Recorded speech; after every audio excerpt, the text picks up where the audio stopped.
Should the Baltimore Ravens do more during the 2022 offseason? We talk about that and more next year on Locked On Ravens. You are Locked On Ravens, your daily Baltimore Ravens podcast, part of the Locked On Podcast Network, your team every day.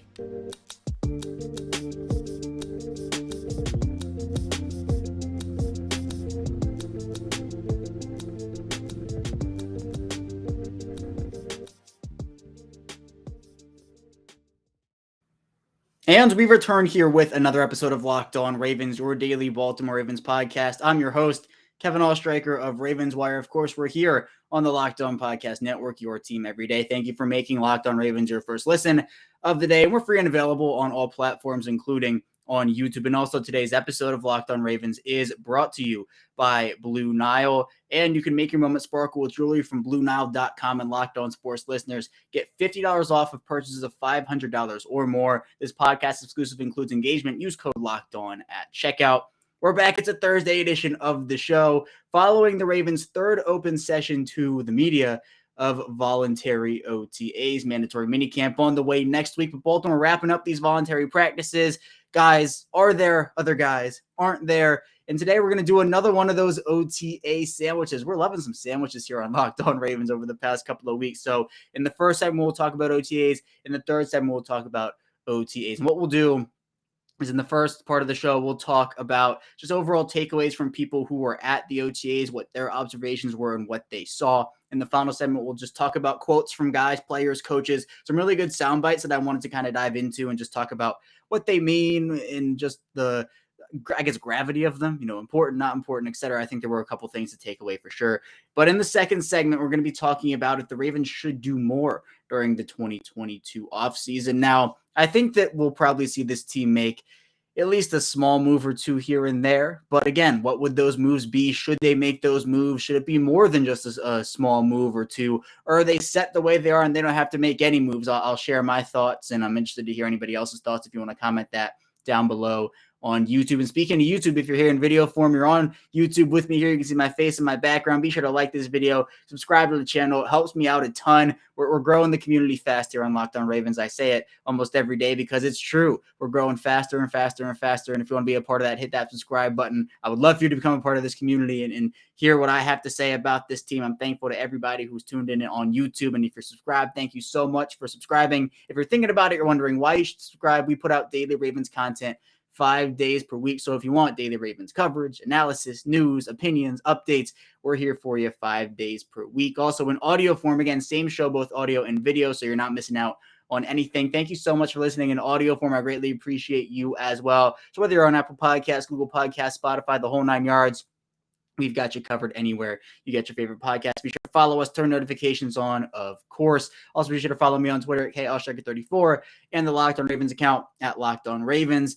But now it's time to dive into the content. And let's talk about the OTAs for the Ravens again. This is the third and final week of voluntary OTAs for Baltimore, and some observations from people who were there we'll talk about right now. And Dusty Book at The Athletic put together a list of players that he did not see at OTAs, and that included Lamar Jackson, Kyle Fuller, Marcus Peters, J.K. Dobbins, Ardarius Washington, Marcus Williams, Gus Edwards, Amon Marshall, Tyus Bowser, Michael Pierce, Morgan Moses, Ronnie Stanley, David Ajabo, Calais Campbell, and Derek Wolfe. So this list, some of these guys are like in the building rehabbing, right? So they're at the facility, they're doing their own rehab work, but they're obviously either not cleared yet or not ready to get back on the field.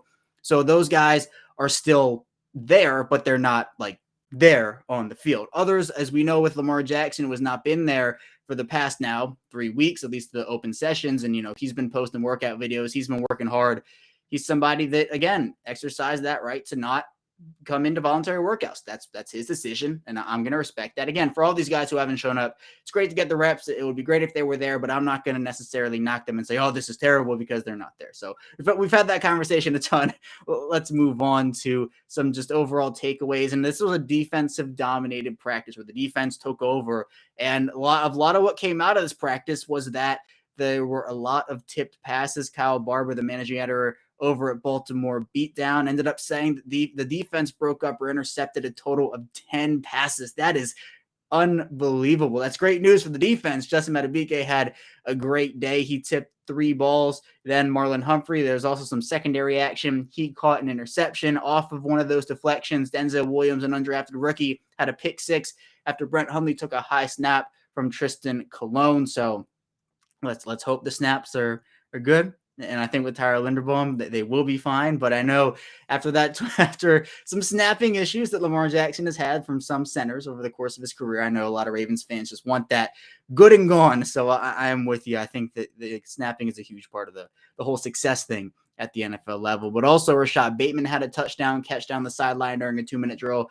Kyle said he also mentioned that James Prochet had a highlight catch. He went over the top of Williams, Denzel Williams going down the sideline. So yeah, this is really good news, I think, especially because of the defensive dominated practice. I think when the offense is fully healthy, right, we know that with Lamar Jackson at the helm, this team is going to put up points. And obviously it depends, right? Ronnie Stanley, I would hope at least is back healthy. J.K. Dobbins, Gus Edwards, same thing. But to see the defense dominate, and usually these practices favor the defenses anyway, just like overall in general. But I think for this defensive line unit to be able to tip the ball at the line, that's huge. And the Ravens have some, again, we talked about it, some big dudes on their defensive line. So Calais Campbell, 6'8", Brent Urban, 6'7". These are guys who can get their hands up. And you know, it's just like you're swinging and hoping that you hit the ball, right? You put your hand up. Hopefully you're getting it down. You can try to time when it's going to be, when the throw is going to be, but some of these quarterbacks have those quick motions and everything. So to be able to tip the ball, I mean, again, it's an incompletion, whereas maybe it's a touchdown, or maybe, you know, there's a first down out of it that moves the chains. Getting the ball on the ground in any way you can is very important, but to not even let it get past the line of scrimmage, that makes it a little better, because then there's no chance that the ball gets to the receiver if it's already hitting the ground behind the line of scrimmage. So the fact that Marlon Humphrey had the interception off the tip deflection, yeah, these things can go up in the air too, right? A batted ball, something where I think even throughout like the 2021 season, we weren't really seeing a lot of balls bounce the right way for the Ravens. It's like whether it be tip passes going up in the air, or, you know, fumbles bouncing out of bounds the wrong way where the Ravens didn't have a chance to recover. I know that obviously luck is not the reason that the Ravens missed the playoffs when 8-9 and all that, but you know, if the ball just bounced just the opposite way one time here, or if the ball had just stayed up in the air off a deflection for a little longer, the Ravens could have had multiple turnovers. And this was a defense that wasn't a very high turnover defense in 2021. Now, obviously, they were missing a lot of their turnover guys, right? Like Marcus Peters missed the whole season. He's their big interception guy. Marlon Humphrey missed the back half of 2021 with that pec injury. He's their big forced fumble guy and didn't really do a ton of that in 2021 anyway. So I think it's big for those guys. It's a big confidence booster. And like, it's OTAs, right? We're not in mini camp or training camp or preseason, the regular season, but it's a start. These guys build off of this, and it's important. That's why I think, again, every rep is so important, because you have moments like that that can help build over the course of time, starting now, starting in late May, early June, as opposed to starting, you know, whenever it may be. So again, I'm not saying that one interception is going to all of a sudden make Marlon Humphrey, you know, the best corner in the league in 2022. He's obviously going to be up there, at least in my opinion. I'm anticipating a bounce back year, but I don't think that OTAs are the difference between winning and losing a Super Bowl. I just think that it can help in the long run if you're getting those snaps early, you're learning, you're working with your teammates, working with your coaches. So it was really good to hear that. I personally, I mean, I'm glad the defense was able to get out there and dominate over the course of this day, because it's interesting to think about, you know, some days it'll be offense, other days it'll be defense, and just the tip pass part of it, I think, is going to be huge, because it can be the difference technically between a win and a loss. If there's a chance for a first down to happen, and there's a surefire first down if that ball gets past the line of scrimmage, but Calais Campbell tips it, then that's not a first down. It's a punt on third down, or it's a third and long. And that's what you want to do as a defense.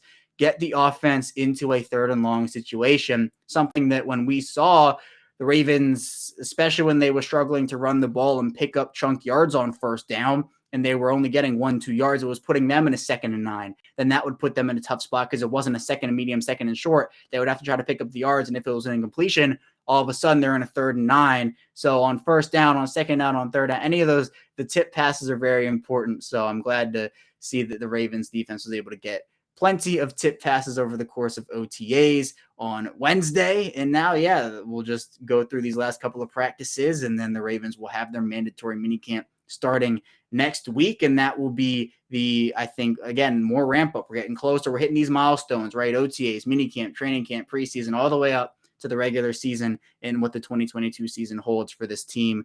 But we're going to head into our first break here on Locked On Ravens. Still a ton to talk about. When we get back, we'll be talking about if the Ravens should do more during the 2022 offseason. So be sure to stay tuned. Still a ton to talk about here on Locked On Ravens. First, though, I do want to tell you a bit about Blue Nile. And whether you're ready to pop the question or you're celebrating a milestone moment, find jewelry as unique as her with the modern convenience of online shopping at BlueNile.com. Blue Nile has simple online tools that let you choose a diamond shape, size, and clarity, as well as setting style. So Blue Nile's bench jewelers will then handcraft the perfect engagement ring. Each ring is one of a kind, and if you're looking for fine jewelry but having trouble choosing, Blue Nile has jewelry experts on hand 24/7. They're available via phone or chat to help you find a memorable gift at every budget. So make your moment sparkle with jewelry from BlueNile.com. And Locked On Sports listeners get $50 off from $500 or more. This podcast exclusive includes engagement. Use code Locked On. That's code Locked On. Plus, every order is insured, ships free, and arrives in discreet packaging that won't give away what's inside. Shop stress free and find your forever peace. Go to BlueNile.com today.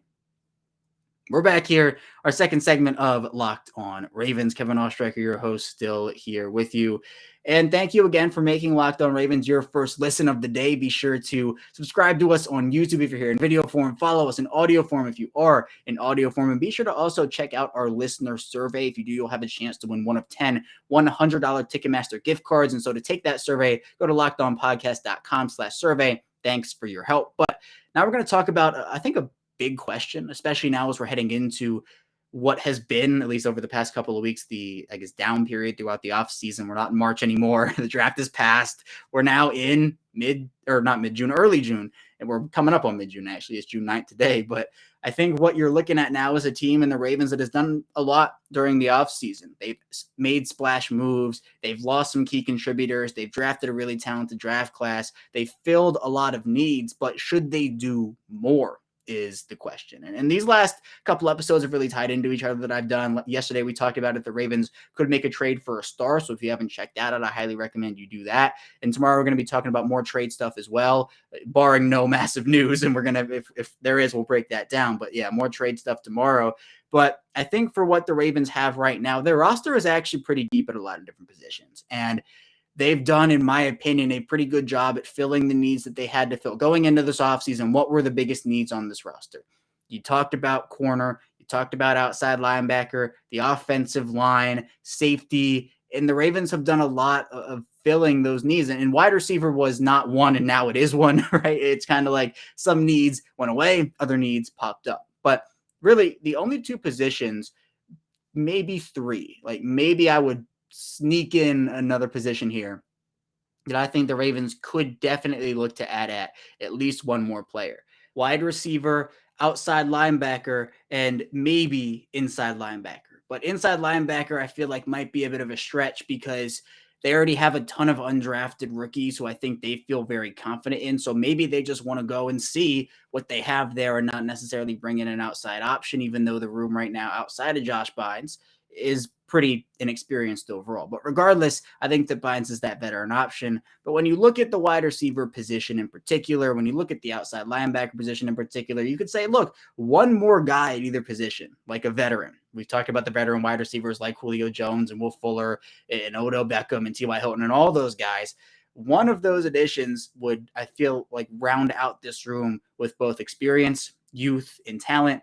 And same thing with a veteran outside linebacker. Now, with outside linebacker, we've been talking for months on this show, ever since the tender was applied to Justin Houston, that Justin Houston seems like the most likely option to be brought back. That tender, I believe, is only $2.5 million, which for Justin Houston, in my opinion, is an absolute steal. So if Justin Houston's the guy, I think that is definitely like the perfect complement to what the Ravens already have. He knows they're being in Baltimore, and he'll be able to learn Mike McDonald's system. I still think it will have similarities to Don Martindale's in a way, but will be, I think, a breath of fresh air and be different in that way. But yeah, I think those are the two, maybe three positions, if you're counting inside linebacker, that I think the Ravens could add at. But you look at quarterback, they have Lamar Jackson and they have Tyler Huntley and some options to be the third quarterback on the practice squad. Running back, J.K. Dobbins, Gus Edwards, again, health permitting. Then you have Tyler Beatty and Mike Davis and Justice Hill and Ricky Person and Nate McCurry, all these players. Even fullback, like they have Patrick Ricard and Ben Mason there. tight end, they're very deep there. A player like Josh Oliver is likely, again, never say never, but I wouldn't anticipate Josh Oliver making the roster. The offensive line, the Ravens will have some tough decisions, again, health permitting. Hopefully all these guys are healthy, and the Ravens at that point would have to make some tough decisions and say, well, will they maybe trade somebody like they did with Ben Bredesen, who they knew wasn't going to make the roster? Greg Mance, too. They did the same thing, traded him to the Dolphins, where they know these guys aren't going to make the roster, and maybe another team would value them and say, hey, we'll give you something for them, and then the Ravens would get something instead of not getting anything and having to cut them. So that's something. On the defensive line, they've made a ton of additions. I don't think they need another guy on the defensive line. In the secondary, they have so many secondary members. The signing of Kyle Fuller, I think, completed that cornerback room. So they have a lot of options all over the place in terms of depth. And we talked about, again, trading for a star yesterday, and maybe they do, like maybe they shock me and surprise me. But what the Ravens do, at least what they like to do, is keep some salary cap space open for the start of the season and just to have in the year, because trades can pop up where all of a sudden they need a position during the year. And instead of having spent all their salary cap during the offseason and getting it down to the littlest last penny that they can and right up at the line or go over, they still have the space to account for injuries, to make moves. Because look, you would love to have this team and all teams throughout the league get through the season 100% healthy. But the way the NFL works, the way football works, it unfortunately does not work that way. So you have to account for that. Also, cap casualties. There are going to be very talented players let go during the cut down period, and especially on cut down day. So maybe there's a veteran that we don't know is going to be available right now that's going to be available in a couple months that we can say, wow, look at the Ravens not signing a guy in June that they didn't necessarily need. And now there's a position or a player at a position available that, yeah, this will be great. And it's a position of need. So whether that is another wide receiver or an outside linebacker, I don't know. But if we're talking right now, I think the Ravens, it would be a benefit to them, in my opinion, to add another outside linebacker, again, because you just don't know with Tyus Bowser, you don't know with David Ojabo when they'll be able to get back on the field. So right now it's Odafe Owe, it's Dalen Hayes, it's Jalen Ferguson, Vince Beagle's in there too. You got a couple of undrafted guys. Adding a veteran, the same thing as adding a veteran wide receiver. Experienced production. You don't have to rely on them to be a 10-sack guy, or for wide receivers, 1,000-yard wide receivers that can play a role. I think Justin Houston could play that role. Melvin Ingram signed out with the Miami Dolphins after having the tender with the Chiefs. You never really know what happens. You can't say it's official till it's actually official, right? So while it feels likely Justin Houston will be back, I think that is the move that I'd hone in on for the Ravens at outside linebacker right now.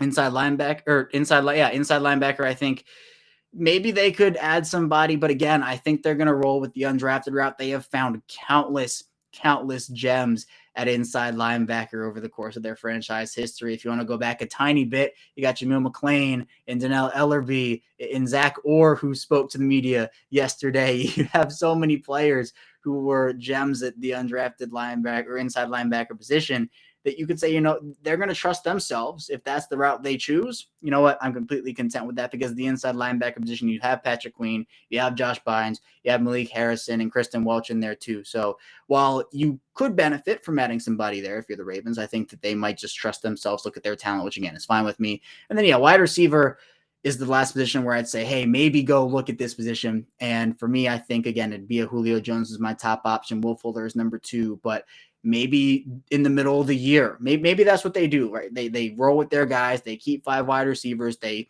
keep an undrafted rookie free agent such as Shamar Bridges or Mekhi Polk or one of those guys along with their 4.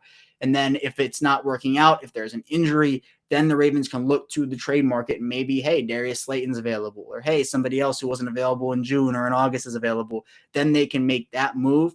But for right now, if the Ravens should do more during the 2022 offseason, I think they should make just a couple more moves, but not necessarily earth-shattering, groundbreaking moves where they're trading all their first-round picks away and giving out $100 million contracts.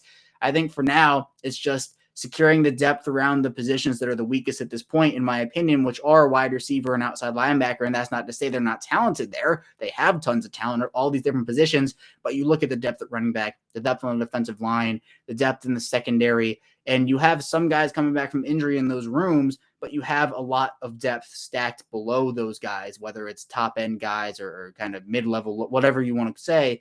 The Ravens have a lot of stacked depth there, whereas outside linebacker, you have a couple injuries and then a couple options that you could look at and say, hey, this guy's shown a little bit during 1 or 2 years, but maybe there should be a veteran there. Wide receiver, same thing. These guys have shown some things. Rashad Bateman, Devin Duvernay, James Prochet, they've shown some things for a couple of years or a year if they were rookies last season, but maybe a veteran would help there. So yeah, I'd hone in on wide receiver, outside linebacker, and potentially inside linebackers, the three positions the Ravens could make a move at. But for me, I think the Ravens should still make a move at wide receiver or outside linebacker. And if they don't, you know what, they don't. I think they still have talented players.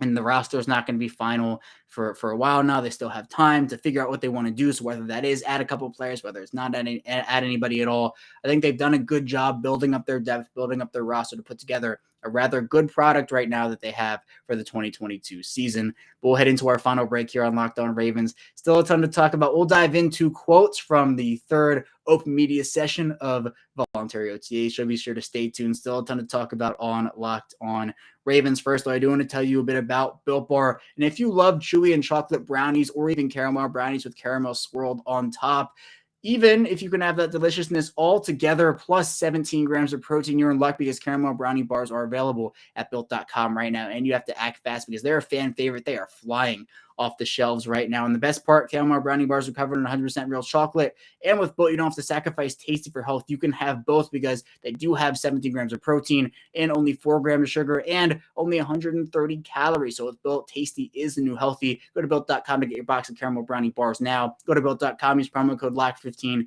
Get 15% off your order. Use promo code LOCK15 for 15% off at Built.com. We're back here, our final segment of Locked On Ravens. Kevin Oestreicher, your host, still here with you again. Thank you for making Locked On Ravens your first listen of the day. Be sure to, again, subscribe to this channel on YouTube and follow us in audio form. And also be sure to make your second listen of the day Locked On NFL. But let's talk about some quotes here from OTA, shall we? We had a lot of good sound bites from John Harbaugh. Nick Boyle spoke to the media. Patrick Queen, George Godsey, Zach Orr as well spoke. But John Harbaugh did say that he expects Lamar Jackson to be at mandatory minicamp, and he said that he knows that he's working hard, and we've seen it. I mean, we've seen the videos of Lamar Jackson working out, going through drills, throwing the football down on one knee. It's all pretty impressive stuff. In the fact that he's doing it away from the facility, again, shows that he is not just lazing around 24/7 and being, you know what, I'll just show up when I have to, and it's fine. No, we know how hard of a work he is. We know how competitive he is. He's getting better. He just isn't there at the facility right now. So, again, multiple trains of thought with that whole thing from multiple different people. I understand that. There are different opinions on it. But, again, I'm not necessarily panicking over Lamar Jackson missing all these voluntary OTAs because I do expect him, like John Harbaugh, to show up to mandatory minicamp. I don't think this is an issue where he'll start holding out or anything. I think he'll be there, and I think he'll be able to then start working with his teammates after having an offseason of training with his quarterback coach, with his personal guys, and just whatever he wanted to do with his training regimen over the course of the offseason. So John Harbaugh also said that the Ravens will go out to Arizona a few days early before the preseason game to do team bonding stuff, but there are no plans for joint practices with the Cardinals. And the Ravens, I think it was John Harbaugh a couple of weeks or maybe it was months ago, I can't remember, said that the Ravens weren't going to do any joint practices this year. Some of the stuff they're changing up with all the injuries that happened in 2021. And I know people want the joint practices with the Cardinals because of Hollywood Brown and to see him in that Cardinals uniform. I mean, the Ravens will see him. They'll see him anyway. That game's week 2. So I think that, yeah, they'll be able to still see Marquise Brown in that number 2 jersey. But, yeah, the joint practices, I think, again, they benefit teams. But with the intensity, I guess there's an increased risk for injury with those. But it gives teams an opportunity to go and practice against guys who aren't your own teammates and after practicing against your own teammates for a while. So that's why scuffles happen in training camp between players on the same team because, tempers can flare. It's hot outside. And so you're able to get a kind of change of scenery. But yeah, so right now, John Harbaugh did say there were no plans or anything to go and do joint practices with the Cardinals. And also John Harbaugh said he considers Chuck Clark a starter, but said all the safeties will play. And so, yeah, this is what I was talking about. I think it was on Friday of last week where just because one of these safeties is not going to be listed as a starter, like, free safety, strong safety, just because one of Kyle Hamilton, Marcus Williams, Chuck Clark isn't going to be listed as a starter doesn't mean they're automatically a backup and is only going to play 10% of snaps. These guys are going to be on the field together, moving all around. They can use I was talking about 3 cornerback rotations for a while with, Marlon Humphrey, Marcus Peters, Jamie Smith, and Brandon Carr when he was there. So they can use that with their safeties, keep guys fresh in the fourth quarter. So, while a wide receiver or running back or a tight end will have 90% of snaps played, 95% of snaps played, and it'll be maybe tiring down a little bit, you have Chuck Clark or Kyle Hamilton or Marcus Williams who's sitting there at, 70% of snaps, 75, and saying, hey, I still feel good. So that's an advantage to that for sure. And also Nick Boyle spoke to the media, said he dropped some pounds and he feels great overall, said he feels really, really good, which is just so great to see. And he does. Greg Roman talked about how he looks like a different person. He does look like a different person. Speaking to the media, he does look like he dropped some pounds. He looks good. So I'm glad to see Nick Boyle again. He was cheerful talking to the media and said the process was hard, coming back from his injury, which, yeah, something like that where you have to rehab for over a year to come back from. It's tough, especially when it happens in the middle of the year in 2020. People are expecting him back at some point in 2020. When he comes back, has to not play again and kind of in and out. So I'm hopeful Boyle will be able to put together a healthy season in 2022 because he's so important to what the Ravens do overall on the offensive side of the ball. And he said that his playing weight is actually down in the low 260s after playing in the low to mid 270s last year, and said he feels stronger, but it was important to dead load. So he was talking about how, you can take some of the pounds away, but the horsepower is still there. So it's not like he dropped pounds and is all of a sudden weaker. He's still a strong player. But yeah, that's something that I also wanted to mention because it's not like he all of a sudden dropped pounds and is just not strong anymore. He still is very, very strong. But also Zach Gore talked to the media, said that Baltimore's home for him and that he was really excited when the team reached out about the inside linebacker job, the coaching job for him. And, he still knows a lot of guys in this building, has the connections in this building, went to Jacksonville for a season that just did not go as planned for, I think, anybody. And so, or coming back to Baltimore after a year. And that's, it's great for him to be able to come back, know the guys in the building. He has very high expectations for Patrick Queen as well, who I think is going to have a huge year in 2022, and said that he's been really impressed by Queen's growth, and he was impressed by Queen's growth in year 2.